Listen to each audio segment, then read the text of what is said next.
नळो जातो खळ खळ मी तुम्हारा टाबरांगा कपड़ा भी नदी में धोता अब कड़े बहरी जाए अब तो सूखी पड़ी जाए।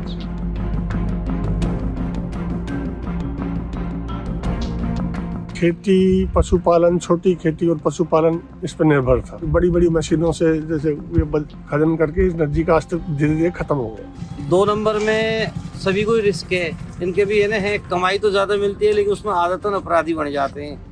मतलब एक अपराधी हो गया, एक माफिया के नाम से जानने लग गए बजरी वालों को।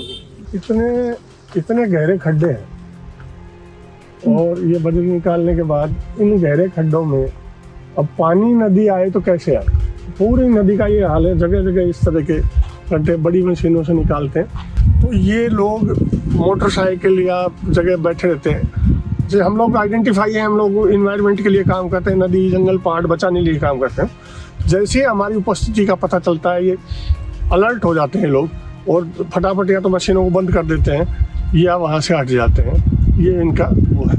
मेरे पीछे आप जो देख रहे हैं वो काटली नदी है और जो आप ये गहरे गहरे गड्ढे देख रहे हैं ये खनन माफिया ने बजरी निकालने के लिए किए हैं। और ये नदी किसी ज़माने में कुछ दशक पहले इस पूरी बेल्ट के आसपास के जो गांव हैं उनकी लाइफ लाइन हुआ करती थी, लेकिन आज ये सिर्फ और सिर्फ इलीगल माइनिंग करने वालों की लाइफ लाइन बनी हुई है। Just before midnight on 22nd August this year, dozens of SUVs and dumpers chased each other for 90 minutes at close range on National Highway 485 in Rajasthan's Nagaur district. The convoy crossed 7 villages across 25 kilometers. There was firing and stone pelting. It was a mafia war of another kind. At stake were 2 trucks filled with something precious and central to India's growth story. They were filled with sand stolen from a nearby Luni river. Bloodshed is a part of the game. The high-octane chase ended with a dumper deliberately running over 29-year-old Rajuram Jat. He died instantly. He had gone out in the night to support his cousin in a gang war. 3 village gangs, curiously named 0044, BMC and 4700, have been locked in a battle for the last 6 years for monopoly over the sand from the Luni river. India's unprecedented infrastructure boom of the past 2 decades has given birth to a new kind of rural and small town criminality which is called the sand mafia. It traps businessmen, politicians and gang lords in a tightly interlocked spiral that has resulted in violent attacks, murders and ruining of rivers in many Indian states. All this is happening under the government's watch. ये नागौर जिले की रिया बड़ी तहसील है और जो ये तहसील है वो सैंड माफिया का एक हॉट बेड है। यहाँ पर आप जो ये रास्ते देख रहे हैं ये शाम को ट्रैफिक से भर जाते हैं। यहाँ पर लगभग 200 से 300 के बीच में ट्रक और 500 से 600 के बीच में ट्रैक्टर शाम को आते हैं, रात भर खनन करते हैं और सुबह 6 बजे तक वो यहाँ से बजरी को निकाल कर ले जाते हैं। ये जो जगह है ये लूनी नदी है। अभी मैं जहाँ खड़ी हूँ वो लूनी नदी के बिल्कुल मैं बीच में खड़ी हूँ और इसको जगह जगह से खाली कर दिया गया है, बजरी निकाल दी गई है। बाकी जगह जो खातेदारी की लगती हुई ज़मीनें हैं वहाँ से भी बजरी को अवैध तरीके से निकाला जा रहा है। Rajuram's murder sent shockwaves through the mining hotbed. The Nagaur police filed 2 FIRs in the case against 24 men. The first FIR was filed by Rajuram's cousin who was with him during the gang war, and the counter FIR was filed by 4700 and BMC gangs. The murder brought mining operations to a halt for 2 days. The river was silent, tractors, trucks and JCBs stood idle outside dhabas and petrol pumps. The sand lords were on the run. But in just 48 hours, the foot soldiers brazenly returned with JCBs, shifting their operations to spots with a lighter police presence. Within a month, the police arrested the main accused 28-year-old Ranish Kamedia, who was a member of the BMC gang. However, it was not the police action that captured the imagination of the region, but what got everyone talking was the hectic negotiation between the accused and Rajuram's family. For months, hushed meetings and bargaining have been underway between the sand mafia and Rajuram's family. Everybody is involved. For the local politicians and panchayat members, the focal point is a demand for an alleged 1 crore rupees compensation. Nobody is aggressively seeking legal justice for Raju Ram now.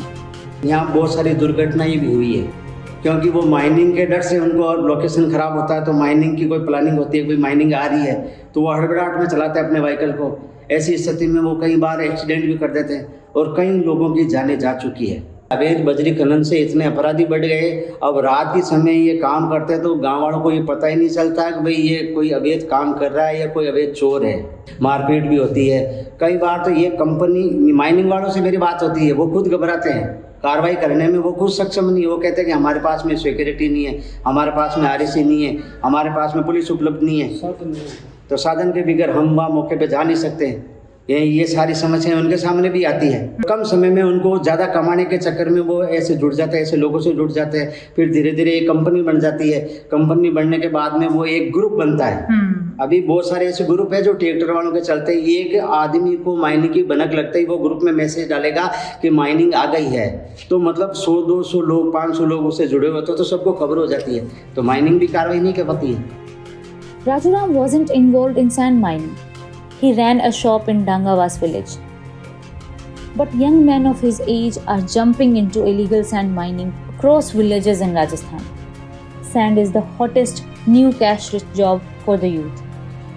बहुत सुंदर जगह थी, ये बिल्कुल plane थी और पानी बहता था और अड़ोस पड़ोस दोनों साइडों में इतनी बढ़िया खेती थी, लोग खुशहाल थे एकदम, और क्राइम यहाँ बहुत कम था।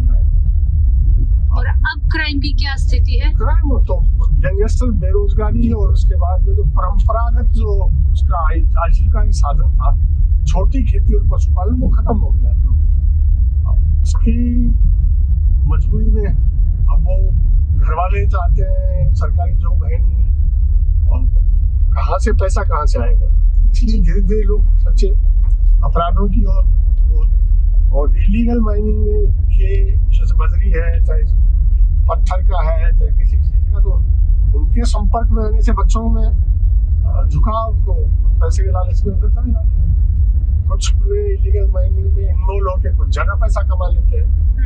तो यही है कि ये हमारे इलाके की सबसे बड़ी समस्या है, युवाओं का अपराधीकरण, और ये पानी का बिल्कुल खत्म हो जाना। परंपरागत रोजगार थे, छोटी खेती पशुपालन थे। And the career path is well laid out, from starting off as drivers to becoming gang lords. The role model is someone like Ranesh, who is a history sheeter.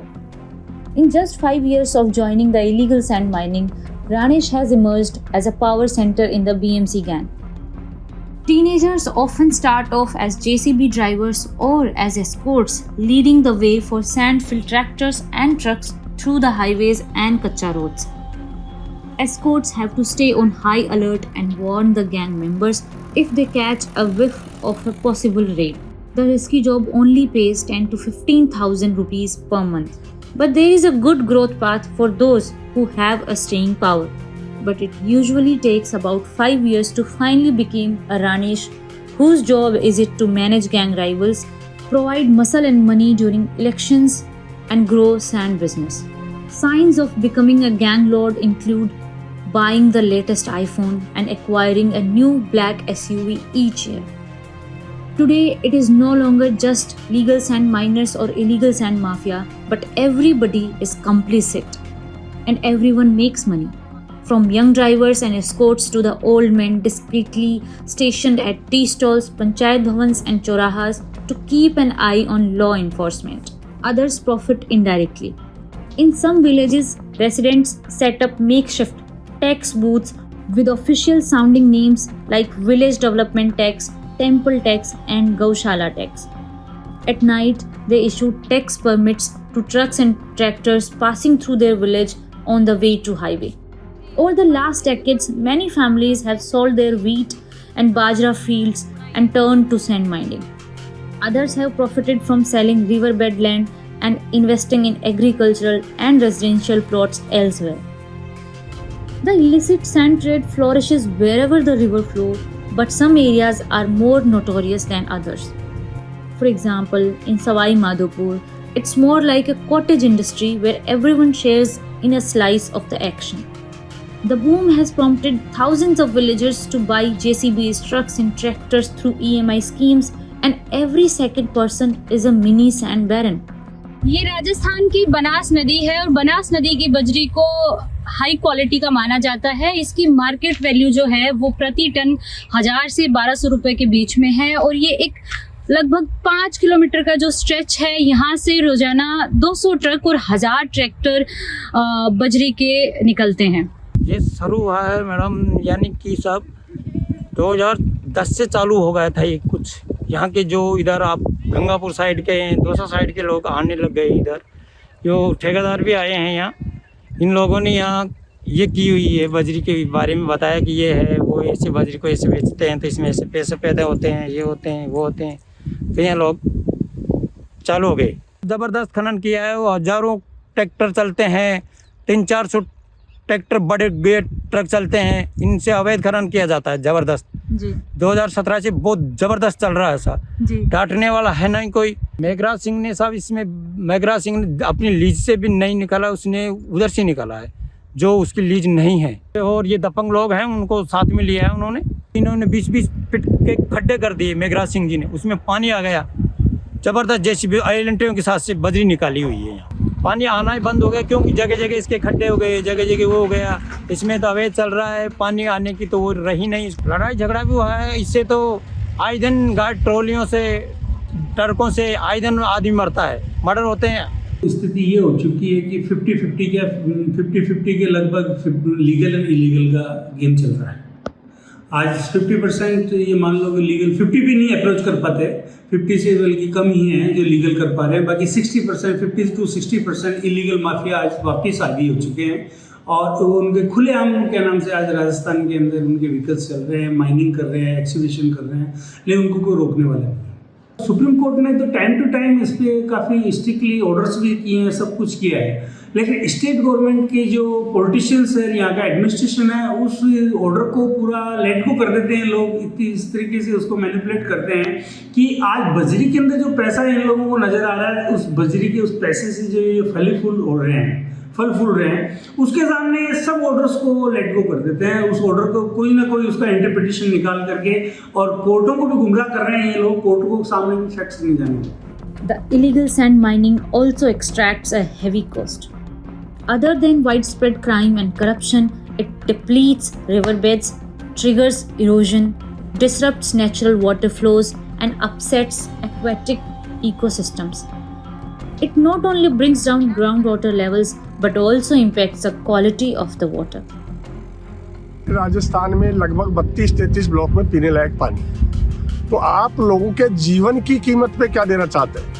आप आर्टिफिशियल ना तो सांस बना सकते हैं ना पानी बना सकते हैं। जब धरती में पानी ही इतना है कि उस पर पहला हक पानी पे किसका है? पहला हक प्राणी मात्र है, जानवर का है, आदमी का है, उसके बाद खेती की बात आती है। आप ये सब खत्म करके क्या देना चाहते हैं? उस रेवेन्यू का क्या होगा? इतने लोगों के जीवन के से खेल करके आप रेवेन्यू गेन करेंगे, उस रेवेन्यू का क्या होगा? सैंड माइनिंग की तुलना गोल्ड माइनिंग से की जा रही है और जो राज्य सरकार और केंद्र सरकार की नीतियां हैं, उनके लूप होल्स का फायदा उठाने के साथ साथ हाई कोर्ट्स और सुप्रीम कोर्ट के निर्देशों और उनके ब्लैंकेट बैन का भी फायदा उठाकर इलीगल सैंड माइनिंग जो है वो अपने पीक पर है। आज सैंड माफिया का हर जगह बोलबाला है। इसमें लोकल कम्युनिटी भी इतनी इन्वॉल्व हो गई है कि एक पैरेलल इकोनॉमी हर जिले, हर कस्बे, हर शहर में चल रही है। सैंड माफिया को खत्म करना एक तरह से बहुत बड़ा चैलेंजिंग टास्क है। वी प्रिंट के लिए ज्योति यादव।